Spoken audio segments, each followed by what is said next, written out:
Well, I think the biggest mistake that young people make when trying to understand a complex world is to think that education equals experience.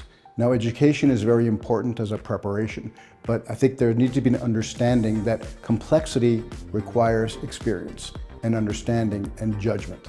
And so I think if there's one thing that I think students and young people generally can focus on is accumulate your education. Be educated broadly and understand the world, but at the same time understand that learning about something is different than living it. And the best thing to do is to combine your education and then apply it to your real world understanding. And having the patience with people who have been in the jobs or in the world longer than you, and understand that maybe they might have something that they have learned through their lives, even though you may not see it immediately. There is an excellent parable called Chesterton's Fence. It comes from Great Britain. And the story goes like this. A couple of people were wandering around Britain and they saw a fence and they didn't understand why that fence was there, and so they tore it down. And it turned out that that fence was very important for a certain purpose, and they didn't understand it.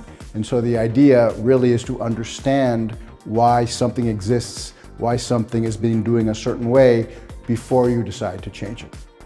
Well, is it more important for young people to specialize in a region or focus globally? I think increasingly globally. We live in an increasingly global world, and cultures interact, societies interact. You, young people today especially, will have to act and work on a global stage.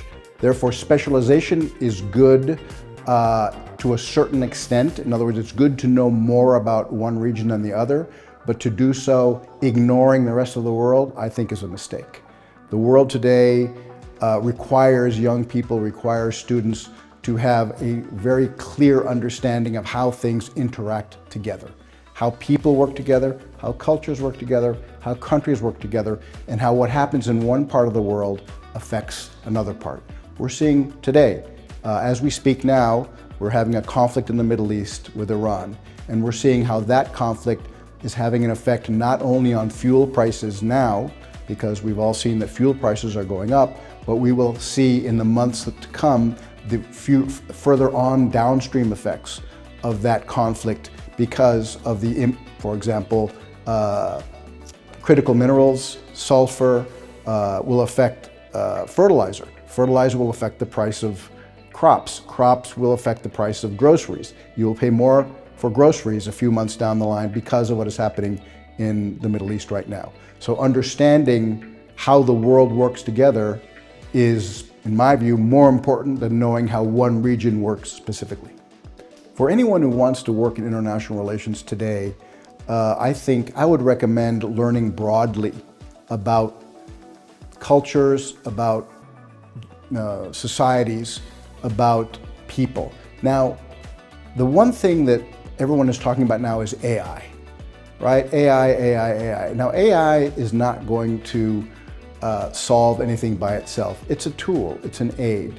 And as the famous people say, you're not going to lose your job to AI, you're going to lose your job to someone who uses AI.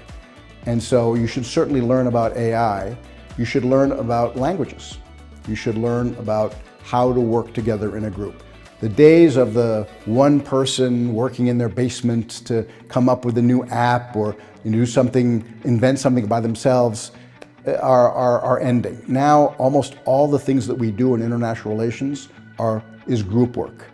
There's a great expression in diplomacy, if you want to pull a rabbit out of a hat, someone has to work to put the rabbit in the hat in the first place. And that is what diplomat and international relations experts do.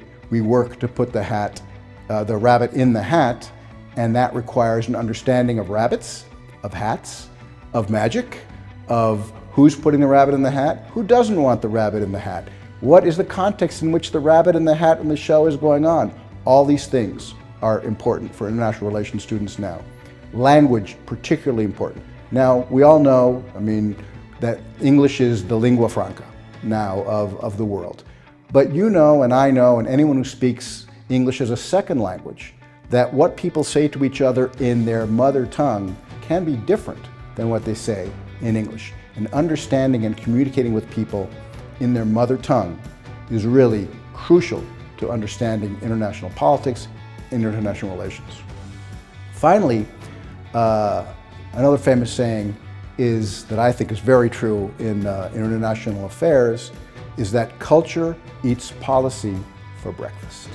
So you can have the best laid plan, the best policy, the best international plan, and the culture of whatever country or countries you're dealing with will either make it happen or completely destroy it.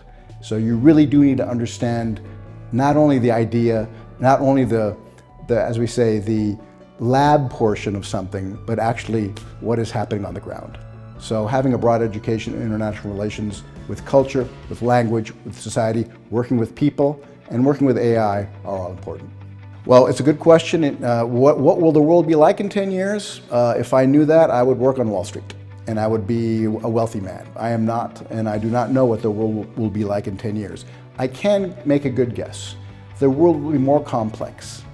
It will be more differentiated. You're going to have more, I think, more nationalism, more issues of identity, more issues that are not technocratic but have to do with religion, with culture, with who we are as a nation, in all different nations. I hope you'll have more prosperity, but we may not. The economics might be tighter than they are now.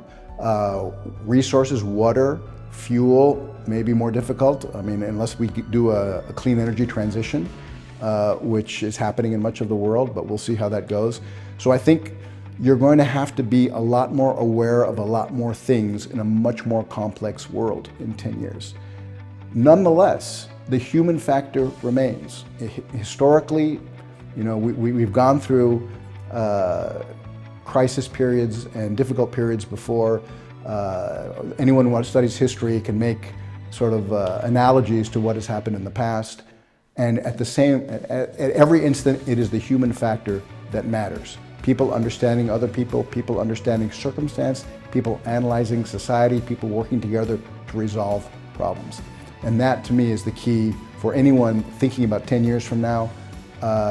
You will be changing jobs, you will be changing countries, you will be changing circumstance, but you will always have to understand the human factor.